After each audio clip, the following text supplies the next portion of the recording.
Hi everyone. I want to spend the next few minutes sharing a conversation that took place on my Facebook timeline. It's not normal for me to be using notes, but I am today because I think there are other people who are having the same challenges as someone who responded to a request I made for prayer when I was very weak from my physical disability. So I want to acknowledge that I know there are many people who are in a tough spot in life, partly caused by a disability. It may be pain, it could be other health challenges, and I know that it gets hard when you're continuing to experience setbacks and not sure just how long that you're able to persevere. And I'm really making this video to offer hope to those who are struggling and need a shot in the arm, so to speak, to press forward in life. One of the strategies that I do is shopping online. I've done this extensively to maintain my independence and do as much as is possible for me.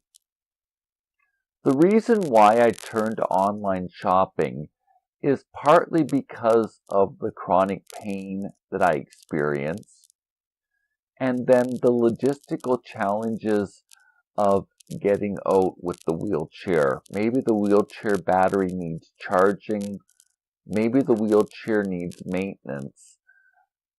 Shopping online for me improves my quality of life.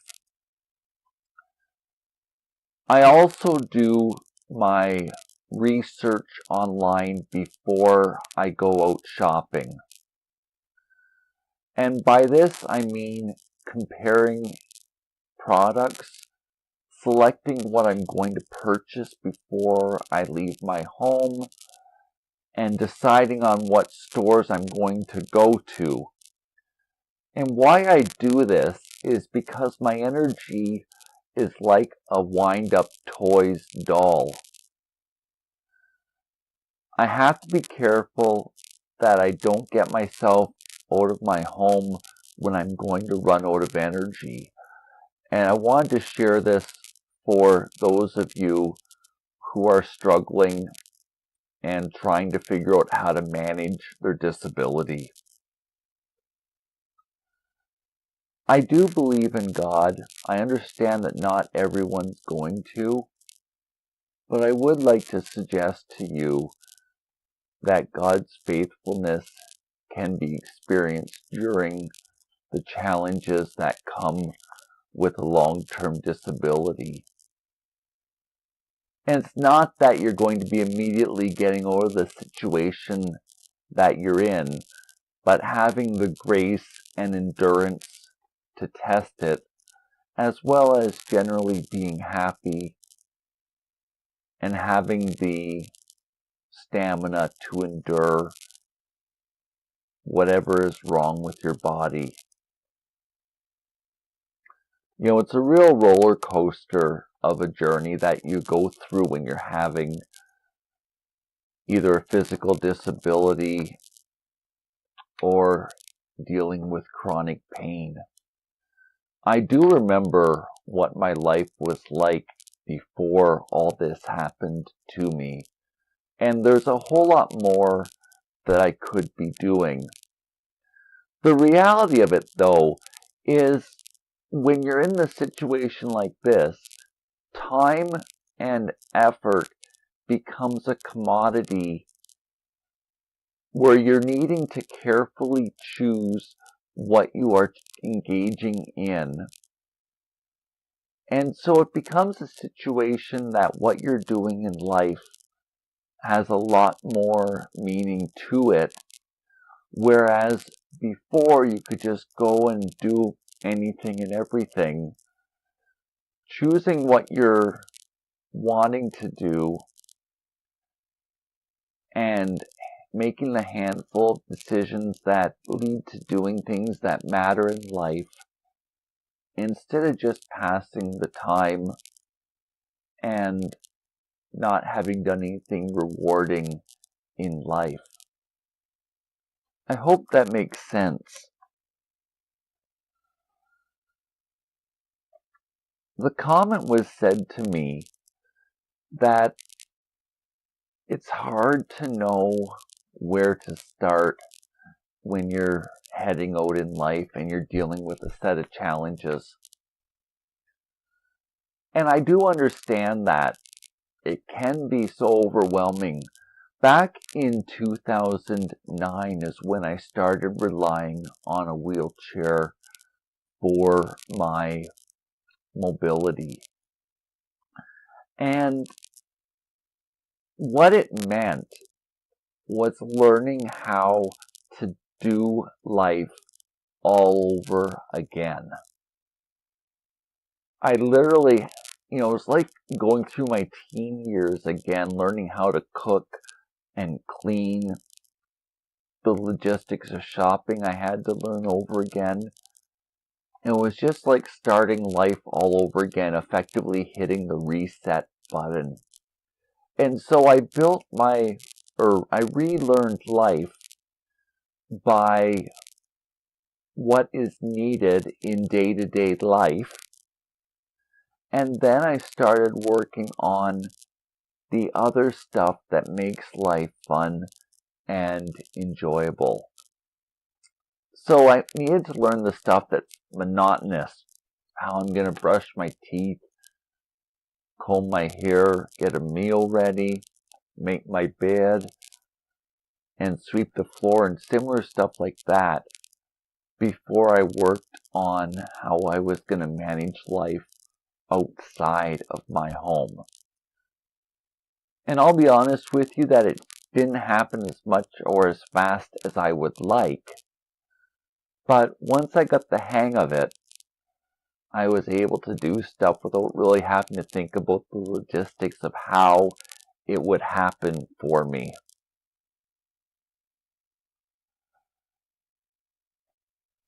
And I realized that this can not give a person much hope.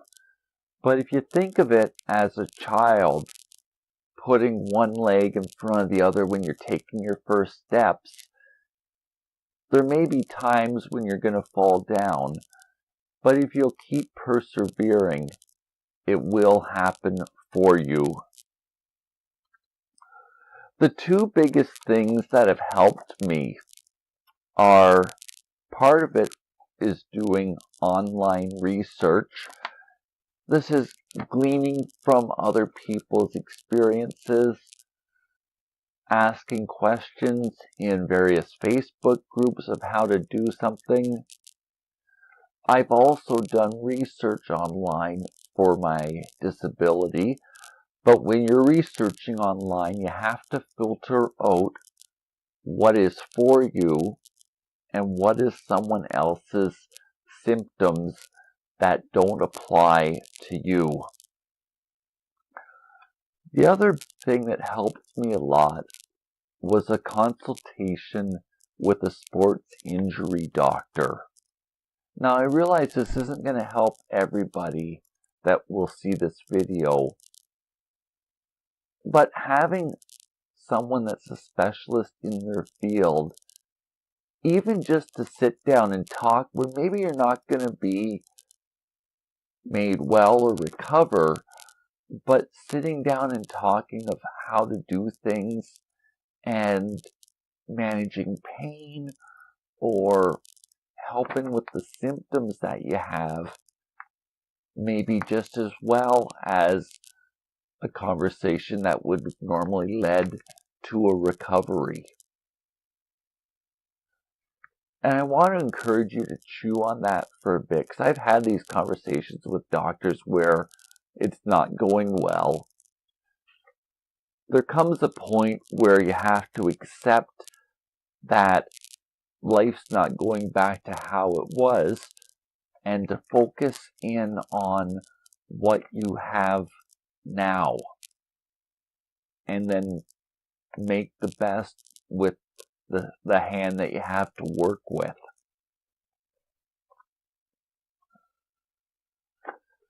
For me, the next strategy that I'm needing to do is to buy a set of recipe or index cards, almost the same type of thing that you would use on a Rolodex to track someone's contact details, and make lists of chores in how long that I can handle. So I'm thinking like between what I would get done in sort of 20 to 30 minutes.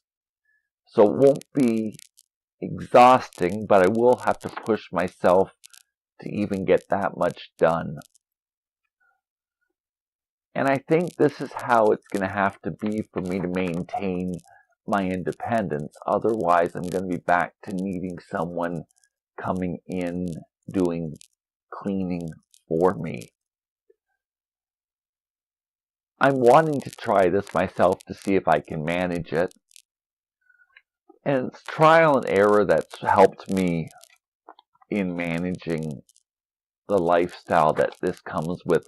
You know, certainly not everything that I've tried to do has worked out, but continuing to experiment is what has sort of won the battle.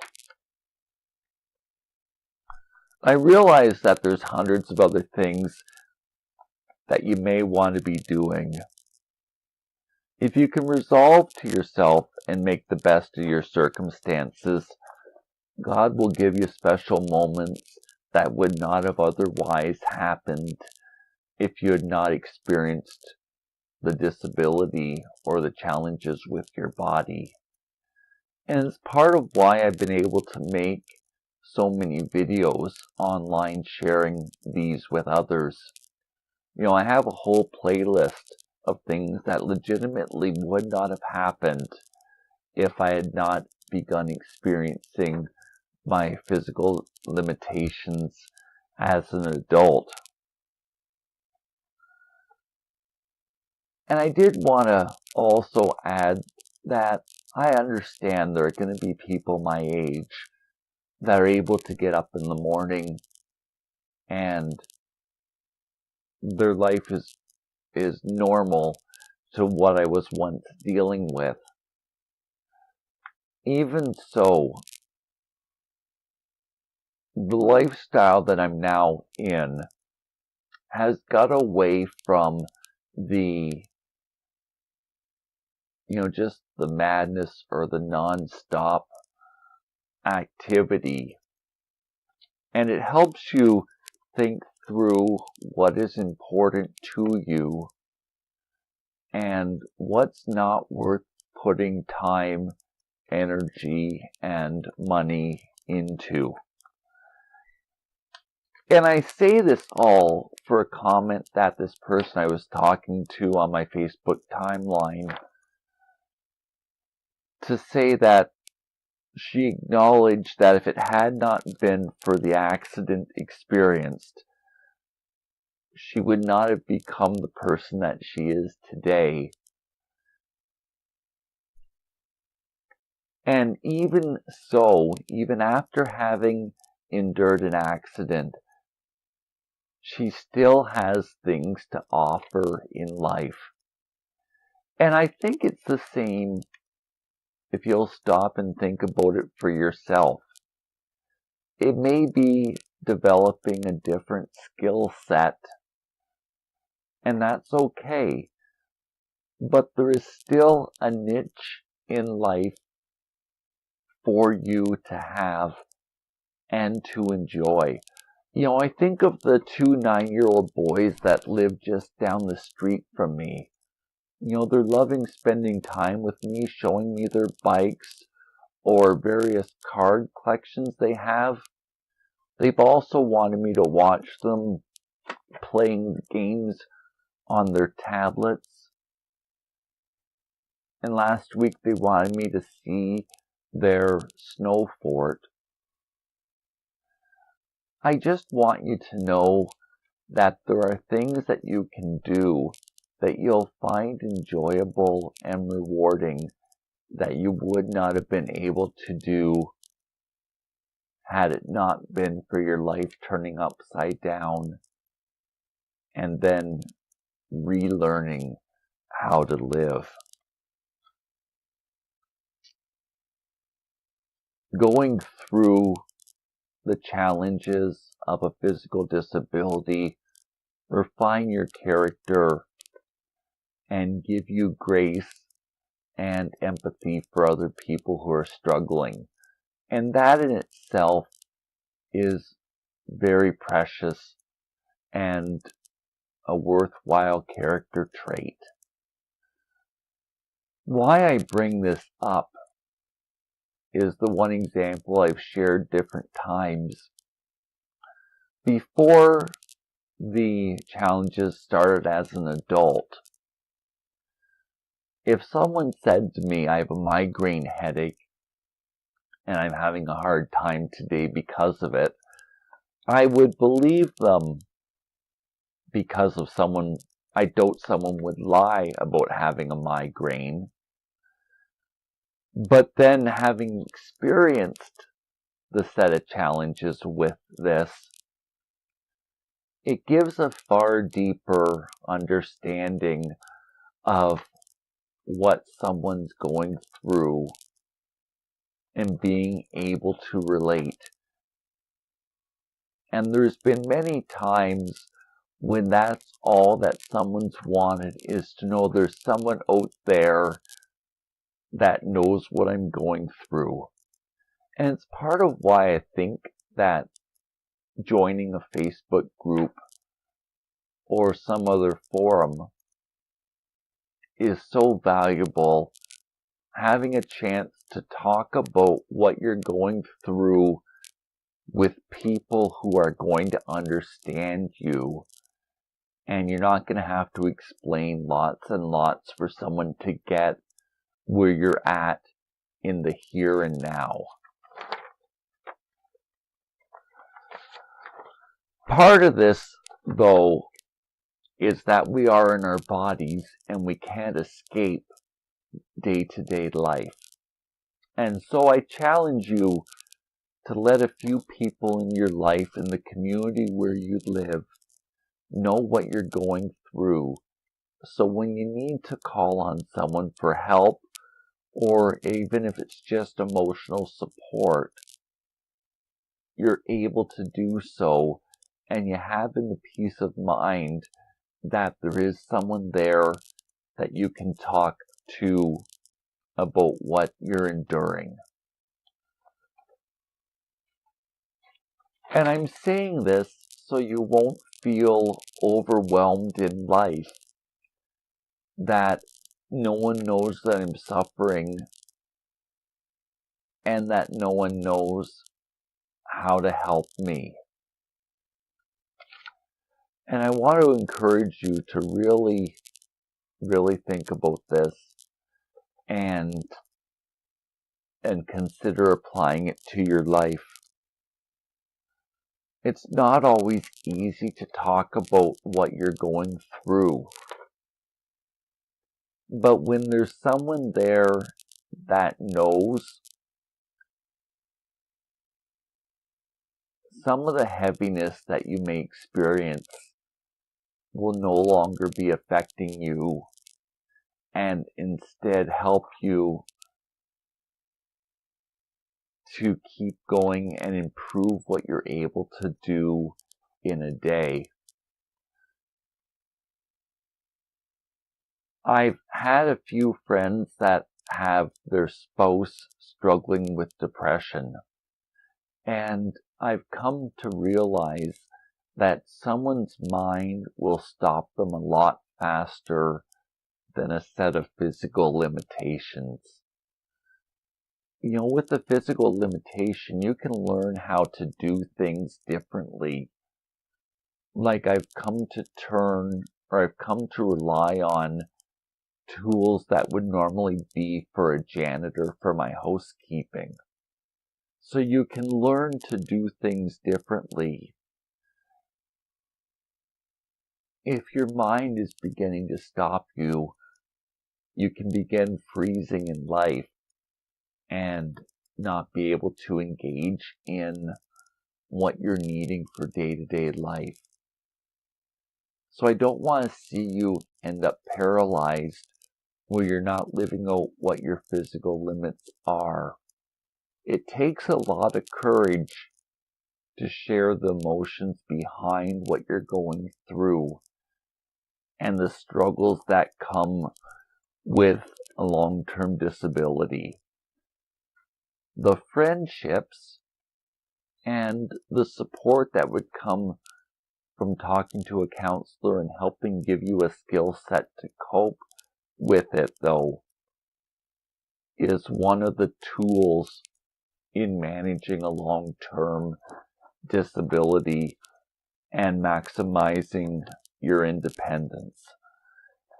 And so I know that there's going to be people that may respond rudely or be inappropriately responding to you. I've had it happen myself. You'll find, though, that there will be a core group of people that will stick with you through thick and thin if you're willing to risk opening up to a few people you already have some trust for. I want to finally leave you with this one comment. There are people out there whose offer to help is genuine and real. And I encourage you to take up these offers and enjoy God's grace given to you through another person that cares about you and is willing to help you in your day-to-day life. Thank you for this time that you spent with me today. Bye for now.